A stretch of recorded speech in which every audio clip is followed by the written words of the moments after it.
दोस्तों, हमारी पृथ्वी बेशक एक बहुत ही अनोखा ग्रह है, लेकिन वैज्ञानिक ऐसा मानते हैं कि इसके अलावा भी ब्रह्मांड में ऐसे ग्रह मौजूद हो सकते हैं जिन पर जीवन मौजूद हो। वह जीवन एक छोटे बैक्टीरिया से लेकर एक बहुत ही एडवांस सिविलाइजेशन तक कुछ भी हो सकता है, और इन दोनों के ही बारे में पता लगाना हमारे लिए बहुत ही कठिन होगा। हमारी मिल्की वे आकाशगंगा लोकल ग्रुप में मौजूद दूसरी सबसे बड़ी आकाशगंगा है। जब कई सारी गैलेक्सी आपस में गुरुत्वाकर्षण और डार्क मैटर की वजह से बंध जाती है, तो वह गैलेक्सी ग्रुप की फॉर्मेशन करती है।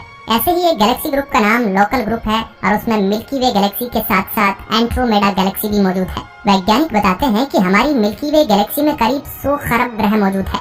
इनमें से ज्यादातर ग्रह ऐसे तारों का चक्कर लगा रहे हैं जो बाइनरी सिस्टम में है। अगर आपको नहीं पता है तो बता दूं कि बाइनरी सिस्टम एक ऐसा स्टार सिस्टम होता है जिसमें दो तारे एक दूसरे का ही चक्कर लगाते रहते हैं। कई बार तो ऐसा भी देखा जाता है कि ये दोनों ही तारे आपस में टकराकर नष्ट हो जाते हैं। खैर, मिल्की वे में मौजूद 100 खरब ग्रहों में से सिर्फ 5 से 6 हजार ग्रहों को ही आज तक खोजा जा सका है।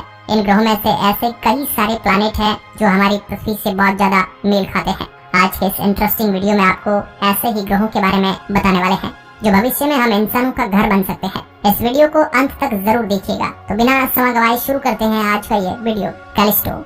दोस्तों, शुरुआत करते हैं अपने ही सौरमंडल से। हमारे सौरमंडल में 8 ग्रह मौजूद है, और मरकरी और वीनस को छोड़कर इनमें से सभी ग्रहों के पास अपने अपने चांद हैं। आपको जानकर हैरानी होगी कि ब्रह्मांड में हैबिटेबल ऑब्जेक्ट्स को ढूंढते समय वैज्ञानिक ग्रहों से ज्यादा चांद पर फोकस करते हैं। एक ग्रह को हैबिटेबल होने के लिए अपनी खुद की मैग्नेटिक फील्ड और एक हैबिटेबल जोन की जरूरत होती है। हालांकि चांदों को ये दोनों ही चीजें अपने ग्रहों से मिल जाती है। आमतौर पर ग्रहों के चांद उनके मैग्नेटिक फील्ड के अंदर ही मौजूद होते हैं। इस वजह से सूर्य से आने वाले पार्टिकल्स से बचने के लिए उन्हें कोई एक्स्ट्रा मैग्नेटिक फील्ड की जरूरत नहीं पड़ती है। इसके अलावा ग्रह का गुरुत्वाकर्षण चांद के सरफेस को अपनी तरफ खींचता है, जिससे हीट प्रोड्यूस होती है। इससे चांद को एक गर्म तापमान मिल पाता है। इसके अलावा एक सौरमंडल में चांदों की संख्या ग्रहों के मुकाबले कहीं ज्यादा होती है। इसका उदाहरण हम अपने ही सौरमंडल में स्पष्ट रूप से देख सकते हैं। बृहस्पति ग्रह का चांद कैलिस्टो वैज्ञानिकों के बीच हमेशा से ही चर्चा में रहा है। इसकी खोज गैलीलियो गैलीली द्वारा खुद के बनाए हुए टेलीस्कोप से की गई थी। वैज्ञानिक बताते हैं कि ये चांद हम इंसानों के लिए बहुत ज्यादा स्पेशल साबित हो सकता है।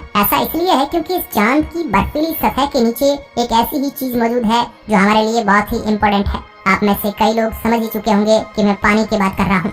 ये जानकर आपके होश उड़ जाएंगे कि इस चांद की बर्फीली सतह के नीचे पानी के एक विशाल समुद्र मौजूद होने के बहुत हाई चांस है। कुछ वैज्ञानिक तो ऐसा भी कहते हैं कि इस समुद्र में बैक्टीरियल लाइफ फॉर्म भी मौजूद हो सकते हैं। बहुत कम तापमान होने की वजह से हम इंसान इस चांद पर ऐसे ही नॉर्मल घरों को बनाकर नहीं रह सकते हैं, लेकिन आगे चलकर नासा यहाँ पर एक बेस को जरूर बना सकता है। एक बेस के अंदर टेम्परेचर रेगुलेटर होते हैं, जिसके जरिए तापमान को मन के मुताबिक कंट्रोल किया जा सकता है। सिर्फ इतना ही नहीं, ये बेस ग्रह और चांद पर आने वाले तेज तूफानों और उस पर पड़ने वाली खतरनाक रेडिएशन से भी हम इंसानों को बचाने का काम करेगा। नासा 2050 तक ऐसे ही एक बेस को चांद पर रेडी करना चाहता है। नासा द्वारा किया जाने वाला आर्टेमिस मिशन इंसानों को चांद पर परमानेंटली सेटल करने के लिए भी किया जा रहा है। Proxima Centauri b. आइए अपने सौरमंडल को छोड़कर थोड़ा आगे बढ़ते हैं। बात करते हैं उस ग्रह की जो सूर्य से सबसे पास के सौरमंडल में मौजूद है। हम बात कर रहे हैं प्रॉक्सिमा सेंटोरी बी ग्रह की। ये ग्रह हमारी पृथ्वी से 4 प्रकाश वर्ष की दूरी पर मौजूद है, और वैज्ञानिक बताते हैं कि ये पृथ्वी से बहुत मेल खाता है। इसका द्रव्यमान ऑलमोस्ट पृथ्वी के ही बराबर है, और सिर्फ इतना ही नहीं, इस पर लिक्विड वाटर मौजूद होने के भी बहुत हाई चांस है। बिल्कुल पृथ्वी की तरह ही ये अपने तारे के हैबिटेबल जोन में मौजूद है। अगर आप इस ग्रह की सतह से आसमान की ओर नजर डालेंगे तो आपको 1 या 2 नहीं बल्कि 3 तारे दिखाई देंगे। ये ग्रह एक ट्रिपल स्टार सिस्टम का हिस्सा है, जो एक बहुत ही हैरान कर देने वाली बात है। ये ट्रिपल स्टार सिस्टम सूर्य से सबसे नजदीक मौजूद सोलर सिस्टम है, जहाँ पर बहुत सारे ग्रह मौजूद है। लेकिन इन सभी ग्रहों में से प्रॉक्सिमा सेंटोरी बी वैज्ञानिकों के लिए सबसे ज्यादा स्पेशल है। सब कुछ परफेक्ट होने के बावजूद इस ग्रह के साथ एक बहुत ही बड़ी दिक्कत है, और वह है इसका तारा। ये ग्रह जिस तारे का चक्कर लगा रहा है वह एक रेड जाइंट स्टार है। ये ऐसे तारे होते हैं जो अपनी मृत्यु के बहुत नजदीक होते हैं। ये अपने अंदर से बहुत ही पावरफुल एनर्जी फ्लेयर्स को अंतरिक्ष में रिलीज करते हैं। ये फ्लैश कई बार इतनी ज्यादा स्ट्रॉन्ग होती हैं कि उनसे ग्रहों को पूरा का पूरा जो वायुमंडल है वो उड़ जाता है। वैसे तो इस ग्रह तक नॉर्मल तरीकों से जाने में हमें बहुत लंबा समय लगेगा, लेकिन वैज्ञानिकों ने कुछ साल पहले स्टार सेल नाम के एक प्रोजेक्ट की अनाउंसमेंट की थी। इस प्रोजेक्ट के अंतर्गत वैज्ञानिक इस ग्रह तक मात्र 20 साल में ही पहुँच जाएंगे। स्टार सेल एक बहुत ही हल्का स्पेसक्राफ्ट होगा जो बहुत तेज रफ्तार से इस ग्रह की ओर बढ़ेगा। वजन कम होने की वजह से इसे अंतरिक्ष में तेज गति से ट्रेवल करवाना वैज्ञानिकों के लिए काफी आसान होगा। लेकिन अभी भी इस मिशन के होने को कोई कंफर्मेशन नासा की तरफ से नहीं आई है। लेकिन ये बात तो निश्चित है कि पृथ्वी जैसे ग्रहों की सूची में प्रोक्सिमा सेंटोरी एक बहुत ही अहम स्थान को अपने कब्जे में किए हुए है। ल्यूटेन बी पृथ्वी से 12 प्रकाश वर्ष दूर एक ऐसा ग्रह मौजूद है जहाँ पर जीव जंतुओं के लिए सारे इम्पोर्टेंट एलिमेंट्स, हाइड्रोकार्बन और पानी मौजूद है। ल्यूटेन बी नाम का ये ग्रह पृथ्वी से 1.5 गुना बड़ा है और ये पृथ्वी से इतना ज्यादा मेल खाता है कि कुछ वैज्ञानिक तो इसे एलियन प्लैनेट भी कहते हैं। आपको जानकर हैरानी होगी कि वैज्ञानिक इस ग्रह तक कई सारे सिग्नल को भी भेज चुके हैं ताकि अगर वहाँ पर कोई एलियन मौजूद हो तो वह उन सिग्नल्स का जवाब दे पाए। वैज्ञानिकों द्वारा भेजे गए सिग्नल में पृथ्वी की लोकेशन और कई सारे म्यूजिकल इंस्ट्रूमेंट की आवाजें स्टोर थी। कई वैज्ञानिक ऐसे सिग्नल को भेजने के सख्त खिलाफ रहते हैं क्योंकि उनके मुताबिक अगर उस ग्रह पर सच में एलियन मौजूद हुए तो वह हमें ट्रैक करते हुए पृथ्वी पर भी आ सकते हैं। फेमस वैज्ञानिक स्टीफन हॉकिंग का भी कुछ ऐसा ही मानना था। यह ग्रह भले ही पृथ्वी से बहुत मेल खाता हो लेकिन इतनी ज्यादा दूरी होने की वजह से फिलहाल तो हम इंसानों का यहाँ तक जाना इम्पॉसिबल है।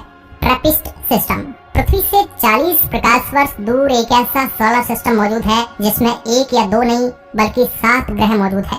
इन 7 ग्रहों में से 2 ग्रह बिल्कुल वीनस की तरह गर्म है और एक ग्रह बिल्कुल अंटार्कटिका की तरह ठंडा।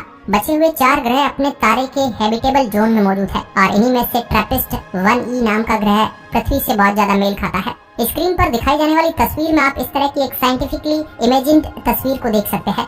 वैज्ञानिकों के मुताबिक ये ग्रह बहुत ज्यादा डेंस है जिसकी वजह से यहाँ पर पानी से ज्यादा लैंड मौजूद है। इस ग्रह का साइज, द्रव्यमान, रेडियस, डेंसिटी, ग्रेविटी और तापमान सब कुछ पृथ्वी की जैसा ही है और यही कारण है कि वैज्ञानिक इसे इतना ज्यादा स्पेशल मानते हैं। ये पृथ्वी जैसे ढूंढे गए ग्रहों की लिस्ट में एक बहुत ही इम्पोर्टेंट प्लेनेट है और वैज्ञानिक अभी भी इस पर जोरों शोरों से रिसर्च और स्टडी कर रहे हैं। TOI स्टार सिस्टम दोस्तों ये एक ऐसा सौरमंडल है जहाँ पर हम इंसानों का रहना तो जरूर संभव हो सकता है लेकिन दूरी की वजह से हम यहाँ तक अगले 10 सदियों में भी नहीं पहुँच पाएंगे। पृथ्वी से 100 प्रकाश वर्ष की दूरी पर मौजूद TOI स्टार सिस्टम आज तक के ढूंढे गए सभी सौरमंडलों में से सबसे इम्पोर्टेंट माना जाता है। इस सौरमंडल में 2 हैबिटेबल प्लेनेट मौजूद है जो अपने तारे का चक्कर एक परफेक्ट दूरी से लगाते हैं। TOI 700e नाम के पहले ग्रह को तारे का एक चक्कर लगाने में 28 दिनों का समय लगता है। यानी जिस तरह से हमारी पृथ्वी का एक साल 365 दिनों का होता है वैसे ही इस ग्रह का एक साल मात्र 28 दिनों का होता है। इस सौरमंडल का दूसरा हैबिटेबल प्लेनेट यानी TOI 700d तारे को 30 दिनों में एक बार रिवॉल्व कर देता है। ये दोनों ही ग्रह एक दूसरे से काफी हद तक मेल खाते हैं और वैज्ञानिकों के मुताबिक इनके अंदर की कंडीशन बिल्कुल हमारी पृथ्वी के जैसी ही है। हालांकि इस बात को निश्चित तौर पर नहीं कहा जा सकता क्योंकि ये ग्रह हमसे बहुत ज्यादा दूरी पर मौजूद है। ग्रहों के पास खुद का प्रकाश नहीं होता है जिसकी वजह से इन पर रिसर्च करना वैज्ञानिकों के लिए बहुत ही मुश्किल हो जाता है। यह सिर्फ अपने तारे से आने वाली लाइट को रिफ्लेक्ट करते हैं और उस लाइट के जरिए ही वैज्ञानिक इन पर रिसर्च कर पाते हैं। फिलहाल हम चाहे कितने भी पृथ्वी जैसे ग्रहों को क्यों न ढूंढ ले उन पर जाना अभी भी हमारे लिए इम्पॉसिबल ही होगा। वैज्ञानिक सबसे पहले अपने सौरमंडल में ही मौजूद ऐसी बॉडीज पर फोकस करना चाहते हैं जहाँ पर इंसान भविष्य में अपनी बस्तियाँ बसा सकते हैं। इसका सबसे अच्छा उदाहरण हमारा खुद का चांद और हमारे पड़ोसी मंगल ग्रह है।